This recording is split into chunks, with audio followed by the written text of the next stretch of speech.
খুলে নেই, ঠিক আছে? তার ফোনে আমরা এই ব্যাগটা খুলে নেই।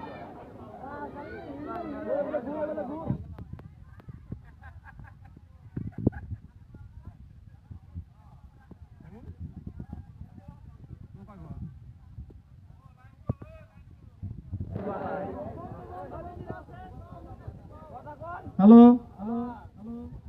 সম্মানিত দর্শক মন্ডলী, কেমন আছো তুমি? জানি না তো আমি, এজন্যই বলেছি আমি কেমন আছো তুমি।